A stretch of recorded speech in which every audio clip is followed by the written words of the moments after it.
Hello दोस्तों, आप सभी को नमस्ते। मैं शिव शक्ति कुमार और हमारे यूट्यूब चैनल यात्रा इस पर आप सभी का स्वागत है। तो अभी हम क्या करें कि 71वीं बीपीएससी के लिए करंट अफेयर देख रहे हैं, क्योंकि 71वीं बीपीएससी का समय काफ़ी कम बच गया। तो इसमें क्या करना है कि तेज गति से हमें रिवीजन करना है।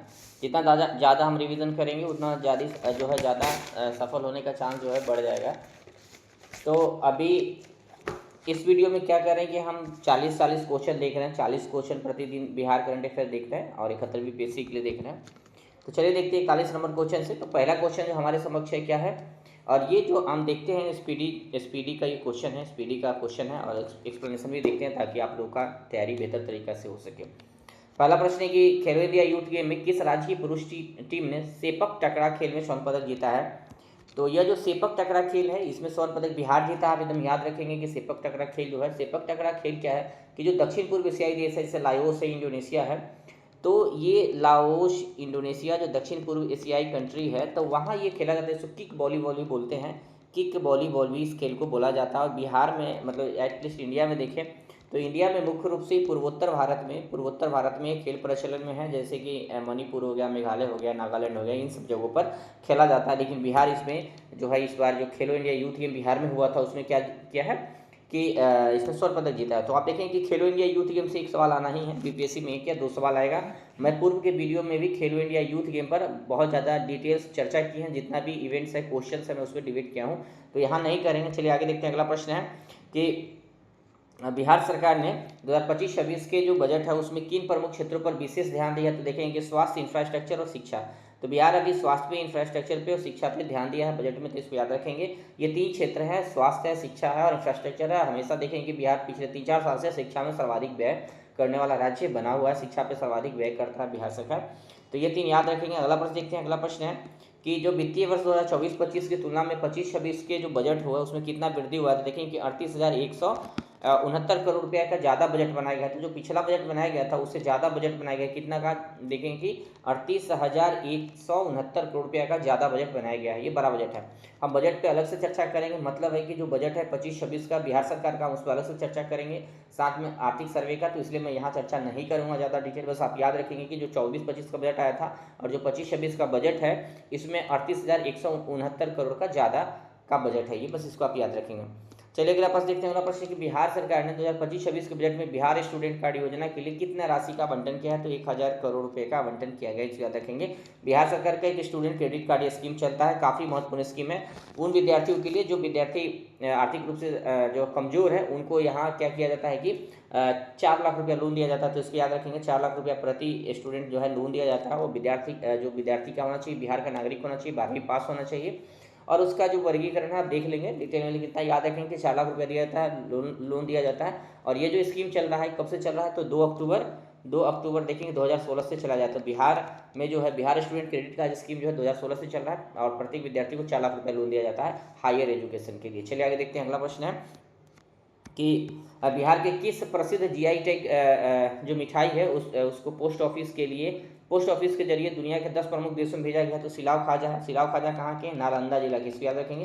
तो बिहार का जो भी जीआई टैग प्राप्त वस्तु है या जीआई टैग प्राप्त उत्पाद है, आप उसको जरूर याद रखेंगे क्योंकि बीपीएससी में यहाँ से सवाल आने के चांसेस होता है। तो आप याद रखेंगे कि पोस्ट ऑफिस के द्वारा दुनिया के 10 प्रमुख देशों में भेजा गया है सिलाव खाजा कहाँ के जीआई टैग प्राप्त वस्तु है, नालंदा बिहार का, इसको आप याद रखेंगे।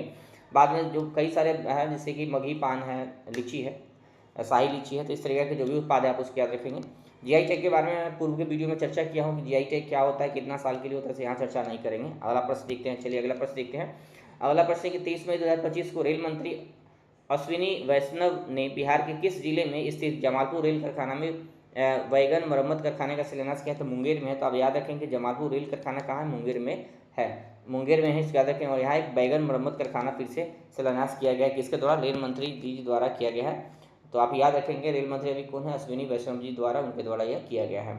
अगला प्रश्न देखते हैं। अगला प्रश्न है कि बिहार के कितने रेलवे स्टेशन को अमृत भारत रेलवे स्टेशन के अंतर्गत शामिल किया गया। अभी तो वर्तमान में देखें कि 2 स्टेशन हैं जिनको अमृत भारत रेलवे स्टेशन को शामिल किया गया है। और अमृत भारत रेलवे स्टेशन इसमें क्या किया जा रहा है, तो जो भी प्रमुख रेलवे स्टेशन है, जो भी प्रमुख रेलवे स्टेशन है भारत में है, और उनका क्या किया जाएगा, आधुनिकीकरण किया जाएगा, पुनर्विकास किया जाएगा।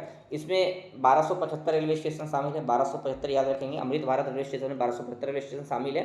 बिहार के 2 को शामिल किया गया, थावे जंक्शन को और पीरपौती स्टेशन को। याद रखेंगे पीरपौती भागलपुर में है, थावे कहाँ है, थावे देखेंगे कि गोपालगंज में है, और पीरपौती जो है वो कहाँ है, तो वो भागलपुर में, आप इसको याद रखेंगे। अगला पद देखेंगे, अगला प्रश्न कि बिहार में कहाँ स्वदेश दर्शन 2.0 के तहत बौद्ध ध्यान एवं अनुभव केंद्र बनाया गया, तो बोध गया में बनाया गया। तो बौद्ध ध्यान एवं अनुभव केंद्र कहाँ बनाया गया, बोध गया में बनाया गया है। तो जो स्वदेश दर्शन स्कीम था किसका था, तो देखें कि ये पर्यटन मंत्रालय का, इसको याद रखेंगे, पर्यटन मंत्रालय का स्कीम है। 2014-15 में इसे लाया गया था, 2014-15 में लाया गया था इसको। और इसको याद रखेंगे कि जो भी थीम आधारित पर्यटन क्षेत्रों का विकास करना है, ये थीम आधारित पर्यटन जो क्षेत्र है उसका विकास करना, इंफ्रास्ट्रक्चर, जैसे कि बौद्ध सर्किट बना, गांधी सर्किट बना, जैन सर्किट बना, सिख सर्किट बना, इत्यादि इस तरीके से डेवलपमेंट करना है। तो चलिए देखते हैं अगला प्रश्न। अगला प्रश्न है कि 25 मई 2025 को 17 मई 2025 को मुख्यमंत्री नीतीश कुमार ने किस जिले में बिहार का पहला अंडरग्राउंड सबवे निर्माण किया गया, तो पटना में। इस प्रश्न का आशा रहता आने के लिए, याद रखेंगे अंडरग्राउंड सबवे कहाँ बनाया गया, पटना में। चलिए अगला प्रश्न देखते हैं। अगला प्रश्न कि बिहार सरकार न्यूनतम समर्थन मूल्य पर किन किन दालों की खरीदेगी, तो देखेंगे अरहर, मूंग और उड़द। बिहार एमएसपी पर अरहर को, मूंग को और उड़द को खरीदेगी। तो एमएसपी आप जानते हैं कि एमएसपी को कौन जारी करता है, फिर अनुशंसा कौन करता है, इसको थोड़ा देख लेते हैं। एमएसपी के तहत कितने वस्तु शामिल है, तो 22 + 1, 22 और प्लस 1 गन्ना भी शामिल है। तो 22 जो है फसल शामिल है, और एक गन्ना के लिए एफआरपी जारी होता है, अलग से एफआरपी अलग से जारी होता है।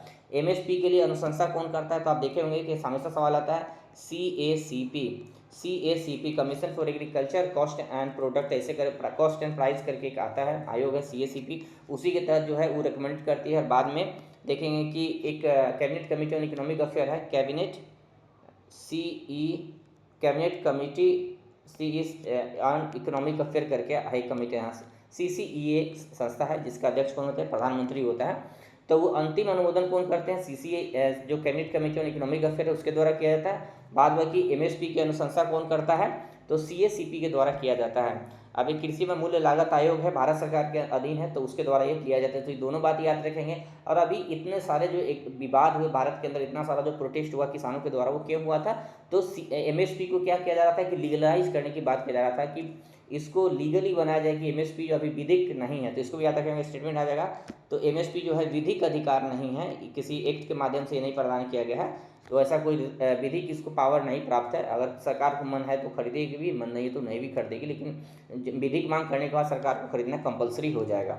चलिए आगे देखते हैं। अगला प्रश्न कि बिहार सरकार किसके भंडारण के लिए कोल्ड स्टोरेज स्थापित की है, तो देखेंगे कि फल सब्जी के लिए, दूध उत्पाद, अनाज के लिए, तो ये सब प्रश्न नहीं आएगा। चलिए आगे देखते हैं। पटना में महिलाओं के लिए कौन सी सुविधा शुरू की है, तो महिला हाट बनाया गया है, पटना में महिला हाट बनाया गया है, महिला हाट बनाया गया। साथ में देखेंगे कि पटना में क्या हुआ है, देखेंगे कि महिला की सुविधा के लिए पटना और कौन सा नया सार्वजनिक स्थान बनाया गया, तो पिंक टॉयलेट भी बनाया गया, पिंक टॉयलेट भी बनाया गया। पटना में पिंक टॉयलेट सार्वजनिक स्थान बनाया गया है महिलाओं की सुविधा के लिए। आगे देखते हैं। अगला प्रश्न है बीसीसीआई द्वारा घोषित इंग्लैंड दौरे के लिए भारतीय क्रिकेट टीम में कितने खिलाड़ी शामिल है, तो 4। तो इस सब प्रश्न नहीं आएगा, लेकिन फिर भी याद रखेंगे 4 खिलाड़ी शामिल है।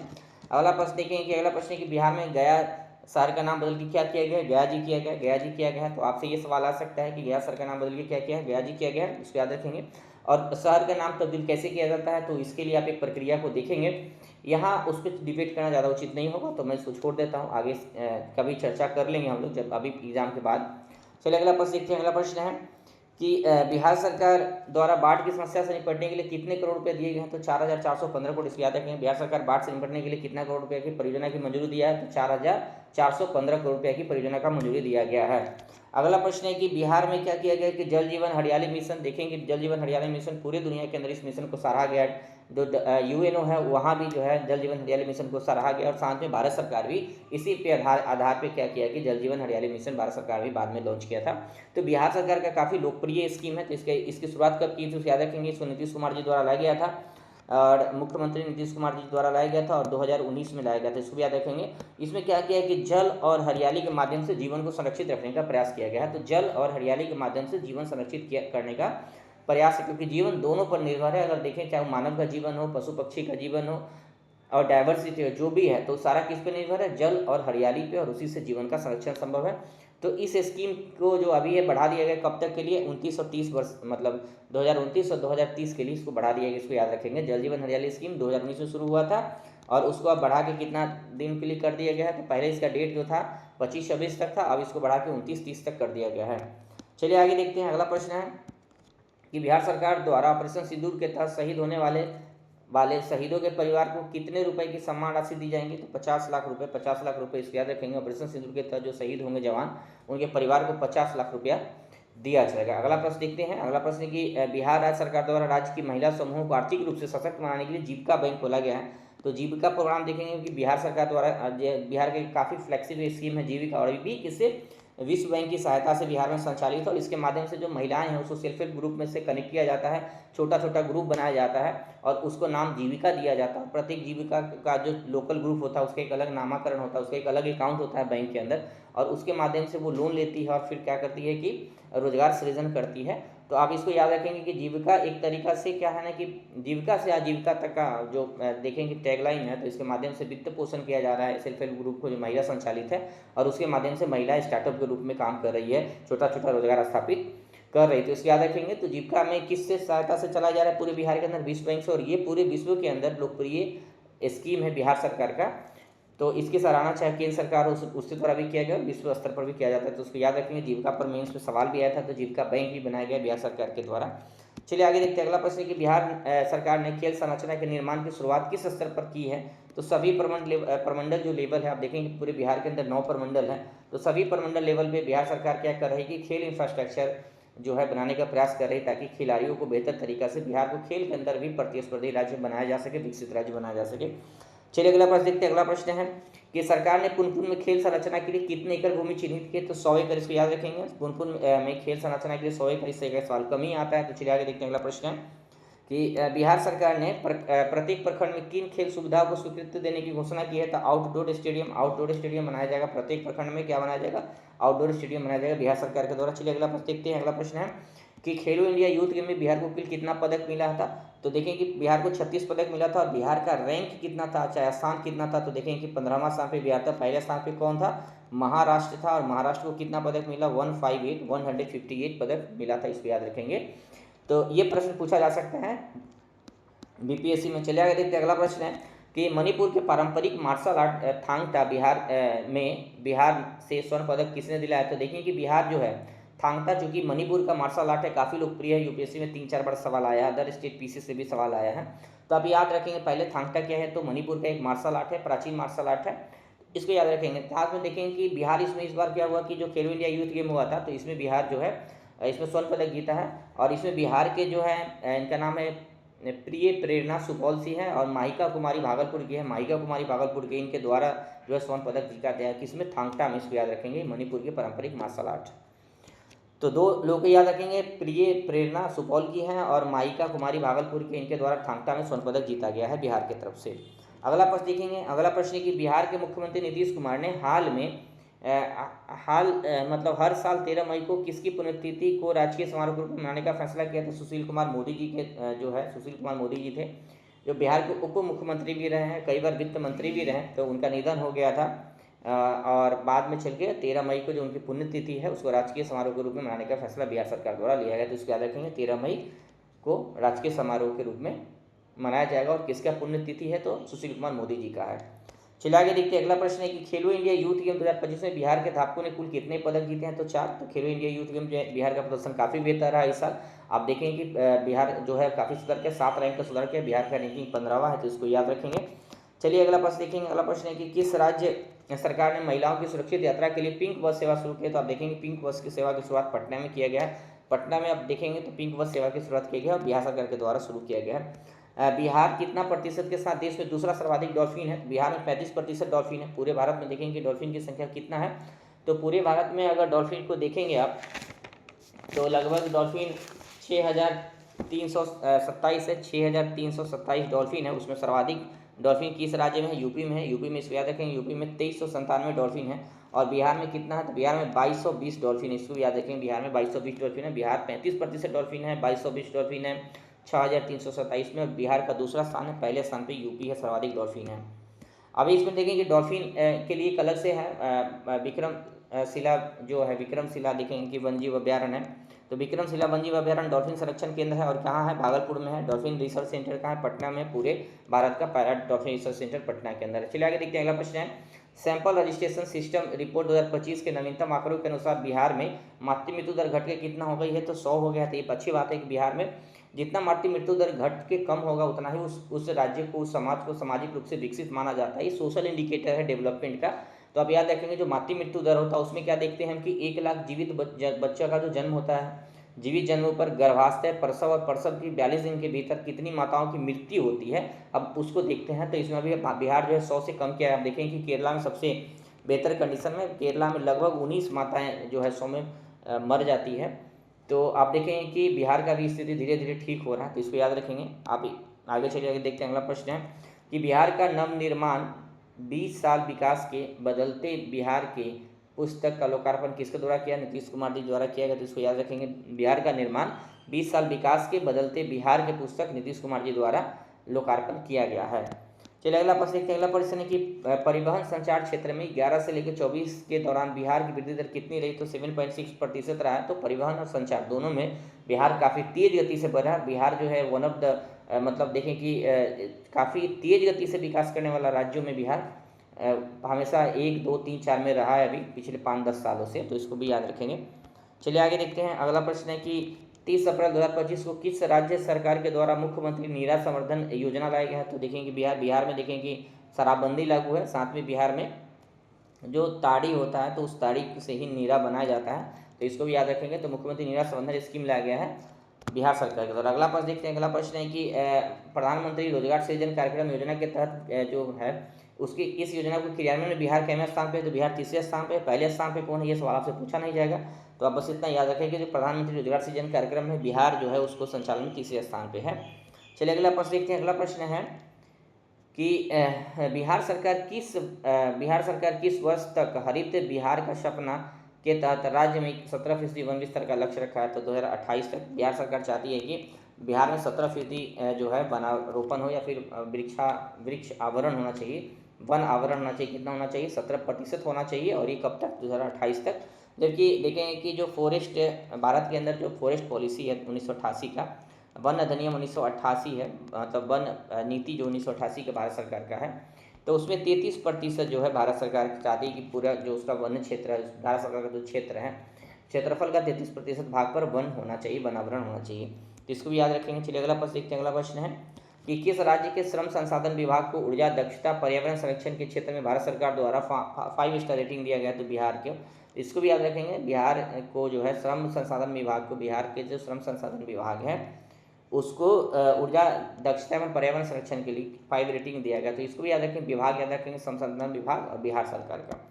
चलिए अगला प्रश्न देखते हैं। अगला प्रश्न है कि 4 मई 2025 को बिहार के किस जिले का जो है 252वां स्थापना दिवस मनाया गया है, तो 252। आप इसको याद रखेंगे, भागलपुर काफ़ी पुराना जिला है और ब्रिटिश काल में ही इसका निर्माण किया गया था।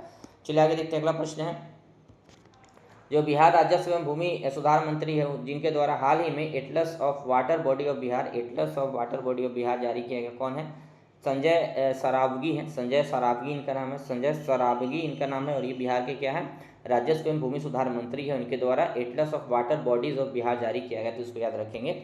चलिए अगला प्रश्न देखते हैं। अगला प्रश्न है कि बिहार की मेजबानी में पहली बार आयोजित खेलो इंडिया यूथ गेम हुआ और इसमें बिहार को पदक दिलाया गया, तो बिहार को पहला पदक सुहानी कुमारी द्वारा दिलाया गया और ये बिहार के 5 शहरों में हुआ था, तो इसको याद रखें। 5 शहर को याद रखें। पूर्व के वीडियो में इसको डिबेट के यहाँ नहीं करेंगे। चलिए आगे चलते हैं।